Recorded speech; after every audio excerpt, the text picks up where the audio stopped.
Si je te partage cette vidéo, c'est que je m'y suis reconnu. Après l'avoir regardée, je ne vois plus les choses comme avant.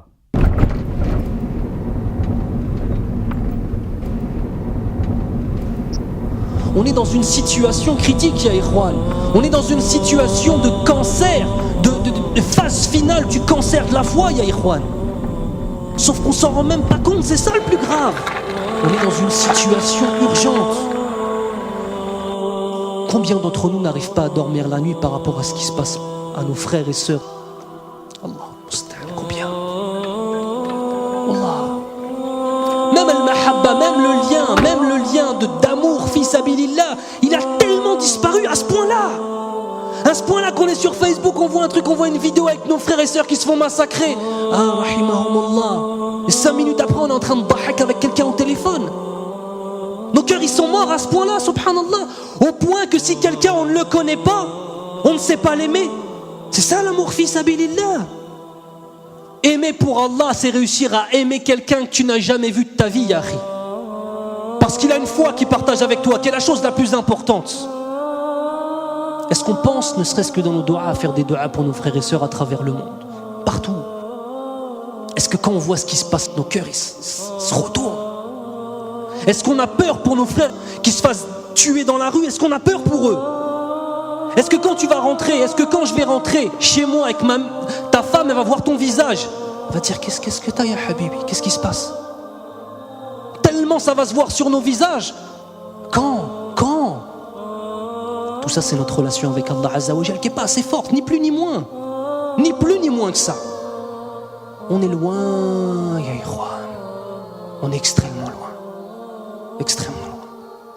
C'est un musulman, même si un bébé, bon, j'ai le pouvoir de dire, ça m'énerve. Tu vas pas tuer le bébé quand même? Moi, je tue le bébé. Moi, je tue le bébé. Mais un bébé de 2 ans, par exemple. Moi, je le tue. Mais 1 an, même si avec les femmes avec des grossesses, moi, je le tue.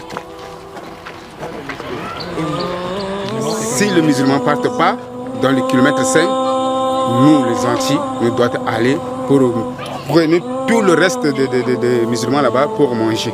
Parce que le musulman c'est bon pour manger. Parce qu'il avait beaucoup de têtes, donc il faut manger comme ça. Bon.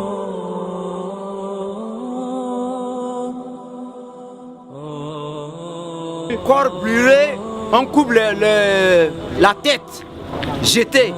Et prenez la tête pour taper avec le ballon. Ce n'est pas ça. On coupe notre corps là pour manger. Est-ce que dans nos yeux, est-ce qu'on mange le corps des gens? On ne mange pas. Ce sont les chiens qui mangent n'importe quoi. Mais nous, les gens comme nous là, comme vous là, on ne peut pas manger notre chair. C'est grave pour nous. C'est comme ça. En tant que moi, là, j'ai tout subi. La guerre, là, on dirait que ça vient rien que sur moi. Ils ont tué ma mère et mon père. Il reste que moi. Je suis seul maintenant. Je ne sais pas là où j'allais. C'est pour cela que je suis resté ici, à la base des réfugiés. Et moi, j'ai parti à l'école. J'ai promené. À mon retour, les anti-Balaka sont attaqués. Et je suis précipité d'aller à la maison. Je n'y suis pas arrivé.